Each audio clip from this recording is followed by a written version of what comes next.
नमस्कार महाशीष, आप देख रहे हैं द पैम्फलेट। आपको याद होगा एलआईसी की जो बीमा कंपनी है, आप सभी लोग उसको जानते होंगे बहुत अच्छे से। पिछले साल जनवरी की ही सर्दी की बात है जब कुछ लोग आपको ये यकीन दिलाने का प्रयास कर रहे थे कि एलआईसी में जिस का पैसा डूबा हुआ है, मोदी सरकार ने वो सारा पैसा उठा करके अडानी की जेब में डाल दिया। और क्योंकि अब अडानी सड़क पे आ गया है, क्योंकि उसके दिन अब गुड़ और चना खा करके कट रहे हैं, क्योंकि वो झालमुड़ी खा करके अपने दिन काट रहा है, तो आपका सारा पैसा भी डूब चुका है। भारतीय जीवन बीमा निगम को अपने शेयर धारकों को बताना चाहिए कि अडानी समूह में अपने निवेश को कहां तक डूबने देगा। इसमें सबसे आगे थे व्हाट्सएप यूनिवर्सिटी के जो कुलपति हैं हमारे फेवरेट रवीश कुमार चाचा। उन्होंने इस पर, क्योंकि वो यूट्यूबर भी बन चुके हैं, तो धड़ाधड़ वीडियो बना करके अपनी ऑडियंस को, उनके लो आईक्यू हैं या हाई आईक्यू हैं जो भी हैं, उनको बताना कि देखो तुम्हारे साथ ये अन्याय हो रहा है। रवीश कुमार चाचा ने इस पर धड़ाधड़ वीडियो किए जिसमें उन्होंने शायराना अंदाज में कहा था कि क्या एलआईसी के पैसों को डूबने दिया जाएगा। अगर आपने भी इन खबरों को गंभीरता से लेते हुए मानसिक कष्ट मोल लिया था तो दिल थाम करके बैठ जाइए, क्योंकि अडानी पर लगे हुए आरोप भी ठंडे बस्ते में जा चुके हैं और एलआईसी आज देश की सबसे ज्यादा कीमती सरकारी कंपनी बन चुकी है। एलआईसी पर एजेंडा चलाने वालों का रंबा हो संबा हो चुका है। राम मंदिर की प्राण प्रतिष्ठा के पावन अवसर से ठीक पहले भारतीय जीवन बीमा निगम, जिसे आप एलआईसी के नाम से जानते हैं, एलआईसी का मार्केट कैप बुधवार के दिन 5.8 लाख करोड़ रुपए के स्तर को पार कर गया।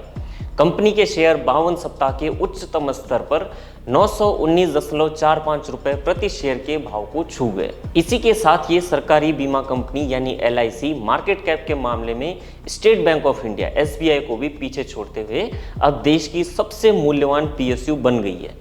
एसबीआई का मार्केट कैप लगभग 5.62 लाख करोड़ रुपए था। नवंबर की शुरुआत से ही एलआईसी के शेयरों की कीमत 50% से ज्यादा की तेजी इसमें दर्ज की गई है। एलआईसी एक पीएसयू है, यानी कि जो सार्वजनिक क्षेत्र का उपक्रम जिसको कहते हैं, जिसका अर्थ होता है कि इसमें सरकार का 50% से अधिक हिस्सेदारी सरकार के पास होती है। एलआईसी में वर्तमान में 96.5% हिस्सेदारी केंद्र सरकार की है, जबकि 3.5% हिस्सा निवेशकों के पास है। एलआईसी देश की सबसे बड़ी सरकारी कंपनी होने के साथ साथ ही देश की सबसे बड़ी बीमा कंपनी भी है।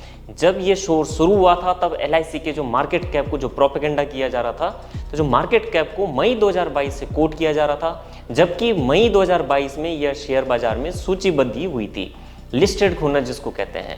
अब चूंकि पहली बार लिस्टिंग हुई थी, इसलिए ये भी जायज़ सी बात है कि उसके वैल्यूएशन को लेकर के, उसका जो आंकलन था उसको लेकर के इन्वेस्टर्स जो होते हैं, ट्रेडर्स होते हैं या फाइनेंशियल इंस्टीट्यूशंस जो होते हैं, उनके मन में भी कुछ डाउट रहा होगा, थोड़ा सा संदेह उनको रहा होगा। यही वजह भी थी कि एलआईसी के शेयर का दाम गिरता गया। इसे ही एलआईसी की छवि पर प्रोपेगेंडा करने वालों ने अपना हथियार बना लिया था।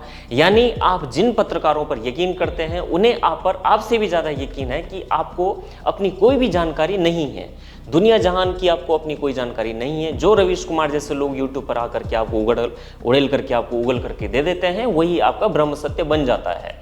कुछ लोगों ने तो रवीश कुमार जैसे प्रोपेगेंडाबाजों को अपना पुरुष सूक्ति मान लिया। वो मनुवादी या नहीं वो अलग बात है, और आप उन सभी बातों पर यकीन करने लगते हैं जिन्हें वो आपके सामने परोसते हैं अपने व्यूज के लिए, अपनी पॉपुलैरिटी, सस्ती लोकप्रियता के लिए।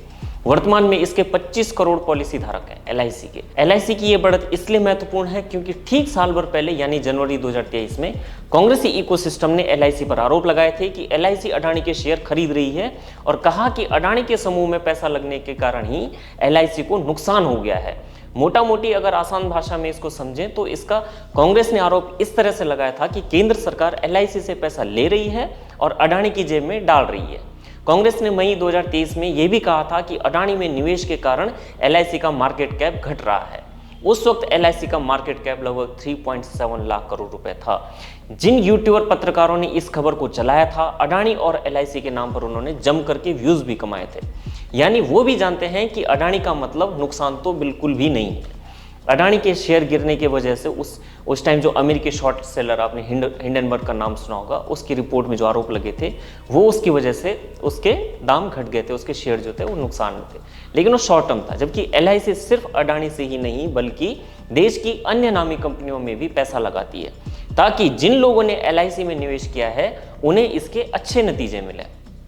आज एलआईसी भी सबसे बड़ी सरकारी कंपनी बन करके उभरी है, और अडानी के साथ साथ तो तेलंगाना में, जहाँ पे अभी भी कांग्रेस की सरकार बनी है, उन्होंने भी हाथ मिला लिया है। यानी कल तक जो उसे मोदी सरकार का व्यापारी बिजनेसमैन कहा करते थे, अब उन्होंने अपनी सरकार में सबसे पहले प्राथमिकता अडानी को ही दी है। तो सवाल ये उठना चाहिए कि जो ये हल्ला फर्जी आरोप लगा करके कांग्रेस और उनके पोषित बुद्धिजीवी समय समय पर दूसरों पे लगाते रहते हैं, वो न्याय संगत होता है या वो अन्याय होता है। न्याय यात्रा के बीच में कांग्रेस या उनके इकोसिस्टम के बुद्धिजीवियों को अपने दर्शकों को स्पष्टीकरण देना चाहिए और उन्हें बताना चाहिए कि वो उनके सामने झूठ को इतने कॉन्फिडेंस के साथ कैसे परोस लेते हैं। देखते रहिए द पैम्फलेट। धन्यवाद।